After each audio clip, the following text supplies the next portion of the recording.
E aí, gente, sejam bem-vindos a mais um vídeo, aqui é o Thiago. Parece que a Disney finalmente criou vergonha na cara, gente, eles finalmente admitiram aqui, ó. Disney confirma que os tóxicos, bros tóxicos aí, não mataram o The Acolyte no final das contas, ou seja, né, o que matou o The Acolyte não foram os caras, os racistas e os machistas e sei lá mais o que, né. Acho que a gente não precisa nem ler aqui o resto do artigo, né, pra saber que sim, foi uma questão de dinheiro e de audiência. Bora descer aqui então, ó. The Acolyte não foi um sucesso para o Disney Plus, que novidade, hein? Mas isso por si só não diz nada sobre a qualidade ou falta dela. Afinal, o Andor também teve grandes avaliações. A diferença entre os dois, o The Acolyte estava cheio de roteiro ruim, produções cinematográficas amadoras e não tinha um público discernível em mente. Pelo menos não um que realmente assiste Star Wars. Andor, por outro lado, tem o melhor roteiro em qualquer projeto de Star Wars até agora e lidou com temas sérios de uma forma séria. Embora não fosse voltado para os fãs que assistem Star Wars apenas para duelos de sabres de luz, algo que o The Acolyte tinha em abundância, ele tinha como alvo uma base de fãs mais velha e madura que sempre desejou que Star Wars se tornasse algo a mais. É o que eu sempre falo pra vocês, eu não sou o maior fã de Andor que existe por aí. Eu achei, assim, em muitos momentos um pouco tedioso, eu fiquei meio voando em alguns momentos, inclusive é uma das razões que eu acho que eu não gostei tanto. Eu acho que eu voei em muitas partes e aí eu acabei não entendendo a história direito. Eu acho que vou ter que reassistir Andor, inclusive. Só que apesar disso, de eu não ser um super fã de Andor, eu consigo 100%, sem dúvida, reconhecer que Andor sim teve o melhor roteiro de todas as séries de Star Wars até hoje. Foi a série mais séria e a série mais bem produzida até o momento de Star Wars que a gente tem no Disney Plus. Isso sem sombra de dúvida. Então bora, quando The Acolyte foi cancelado, quase pareceu uma admissão da Disney e do Lucasfilm de que talvez a franquia estivesse sendo levada completamente na direção errada. Acho que está claro pra gente, né? Desde as sequels. Claro que para seus muitos defensores na imprensa e nas mídias sociais, havia apenas uma resposta aceitável. A única resposta na mente dos caras, né? The Acolyte foi cancelado por causa dos fãs tóxicos em fóruns e mídias sociais e bombardeadores de avaliações no Rotten Tomatoes. Você e eu, né? Os tóxicos. Eu notei o quão absurda essa linha de raciocínio, se é que podemos chamar assim, era na época. O cara fez um artigo na época, né, dizendo que The Acolyte simplesmente custou muito mais. E esse investimento não foi recebido com grandes números de audiência como o Mandaloriano ou aclamação da crítica, como o caso do Andor. Escrevi na época fazendo que eu acredito ser uma observação econômica bem simples, embora seja certamente menos colorida e ultrajante do que culpar os tóxicos, os bros, os racistas, os machistas. Agora, essa é a nova, o Alan Bergman, co-presidente da Disney Entertainment, repetiu isso em uma entrevista recente com a Vulture, dizendo, o cara falou o seguinte, co-presidente, ó, da boca dos caras, perfeito isso aqui. Então, no que se refere a The Acolyte, ficamos felizes com o nosso desempenho. Realmente o desempenho foi bom. Nessa época aí, a maioria dos canais estavam bombando de visualizações, mesmo a série sendo ruim, ainda assim o desempenho foi ótimo. Mas não estava onde precisávamos, dada a estrutura de custo desse título, francamente, para ir fazer uma segunda temporada. Então essa é a razão pelo qual fizemos isso. O Skeleton Crew, por outro lado, está em processo agora, então veremos. Vimos algum crescimento nisso, ou seja, o Skeleton Crew está crescendo e merece. A série bem feita, merece. Veremos como isso vai. Como você disse, as avaliações foram excelentes sobre o Skeleton Crew, então teremos que ver como tudo isso se desenrola conforme avança. Excelente, cara. Skeleton Crew merece demais, mano. O desempenho, também conhecido como as classificações, ou seja, a quantidade de pessoas que assistiram, não estava onde precisaram para gastar mais 200 milhões em uma segunda temporada. A esse ponto aqui a gente já sabe que é mais de 200 milhões, tá? Tá quase 300, segundo os últimos cálculos aí. Simples e claro. Notavelmente, o Bergman não disse fãs tóxicos gritaram conosco no Twitter, então decidimos não fazer outra temporada. Isso porque nenhuma quantidade de toxicidade online realmente determina se o programa é renovado ou não. Isso é o que eu sempre falei. Não é a minha opinião ou a sua opinião que determina se a série vai ser refeita ou não. O que importa pra esses caras, pra uma empresa grande que nem a Disney, é somente números, ó. Only money. Só dinheiro! Pra uma série ser renovada, ela tem que ter sucesso em uma de duas coisas. Preferencialmente nas duas. Ela tem que ter uma audiência excelente ou devolver dinheiro pra caramba, apesar de uma audiência baixa. Caso do Andor, não teve muito retorno financeiro, mas a audiência, apesar de ter sido inicialmente baixa, ela aumentou com o tempo. Skeleton Crew vai ser a mesma coisa, Skeleton Crew vai ser renovado, pode ter certeza disso. Skeleton Crew começou com audiência baixa, tá baixa ainda, inclusive, recomendo você assistir, é muito boa a série. Só que como o cara que o co-presidente já disse, os números estão melhorando, ou seja, Skeleton Crew tá tendo o efeito Andor, vai ser renovada, a audiência tá subindo. Acolyte começou com a audiência muito alta, mas ela só foi caindo e caindo e caindo. E o finale, o último episódio da série do The Acolyte, segundo o que o pessoal anda dizendo, foi o pior finale de todas as séries de Star Wars até o presente. Isso é ridículo pra uma série que custou 200 milhões. Não teve retorno, porque os caras nem fizeram brinquedos, não fizeram... Acho que fizeram umas comics, uma ou outra lá, né? Mas não fizeram nem brinquedos do The Acolyte. Então cadê o retorno, entendeu? Vamos supor que a audiência do Acolyte abaixasse. Mas o dinheiro, o retorno que eles recebessem, né? De inscrições no Disney Plus, alguma coisa assim, fosse astronômico. Se tivesse crescido assim exponencialmente. Se tivesse tido esse efeito, a série, eu te garanto, seria renovada. Mas aí, como eu disse, né? O retorno, patético.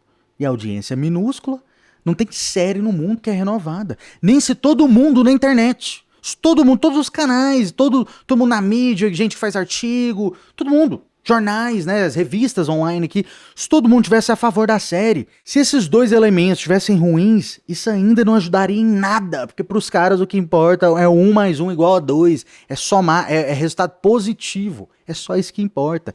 Se você odiar ou se você amar, isso não influencia se uma série vai ser renovada ou cancelada. Esse é o fato. Continuando aqui então, né? Da mesma forma, um programa que tem uma base de fãs apaixonadas também pode ser cancelado pelos mesmos motivos. Não procure mais do que a My Lady Jane no Prime Video. Foi um programa divertido e seus fãs realmente adoraram, mas os números não estavam lá para justificar o custo de uma segunda temporada. É isso que acontece.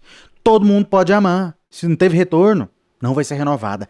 Se todo mundo odiar e tiver um mega retorno, ela vai ser renovada. Isso daqui é tão sério que na gringa especialmente isso aconteceu, não foi aqui no Brasil não aconteceu não, mas na gringa, né, o pessoal, eles fizeram basicamente uma petição pro Google, pro YouTube, remover os canais de Star Wars que criticaram a série do The Acolyte, porque o pessoal, né, os imbecis lá, eles acharam que de alguma forma a opinião desses canais, tipo canal que nem o meu, né, que criticou a série, tiveram alguma influência no final no cancelamento da série, o que, como eu já disse, né, não é verdade. A opinião de nenhum youtuber influencia se uma série ou qualquer outra coisa na vida vai ser renovada ou não, isso não importa, o que importa são os números. É uma pena, mas não faz bem a ninguém fingir que é culpa dos fãs, tá? Se eles foram tóxicos ou não, ou simplesmente não entusiasmados o suficiente, seja lá o que for, não faz diferença. O entretenimento é um negócio de números que tem que somar, ó o que o cara disse agora, você tá louco.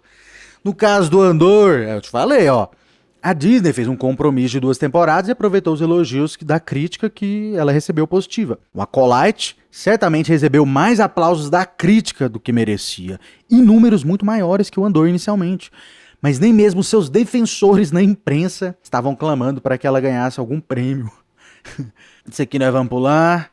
Tá, ó, então o que vem depois? Se Deus quiser, mais sucesso pra gente, né? Porque eu tô com tesão de Star Wars bom, cara. Eu tô cansado de lixo, velho. Então o que vem depois? Eu gostaria de ver mais programas divertidos como Skeleton Crew. Nossa, o cara é um gênio. Quem escreveu esse artigo, mano?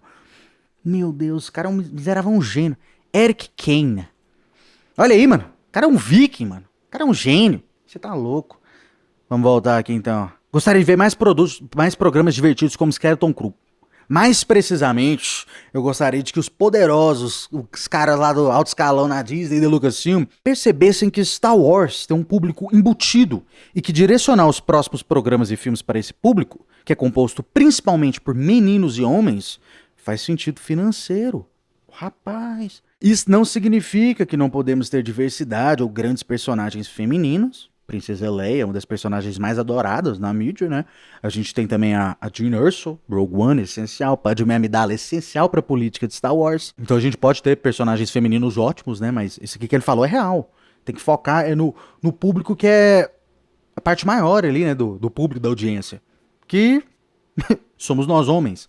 Mas significa que precisamos retornar a alguma aparência de sanidade e senso comercial quando se trata de entender o público e quem realmente assiste essas franquias e compra os produtos e assim por diante. Na verdade, eu discuti isso em outro post sobre o cancelamento do The Acolyte. Vamos voltar aqui.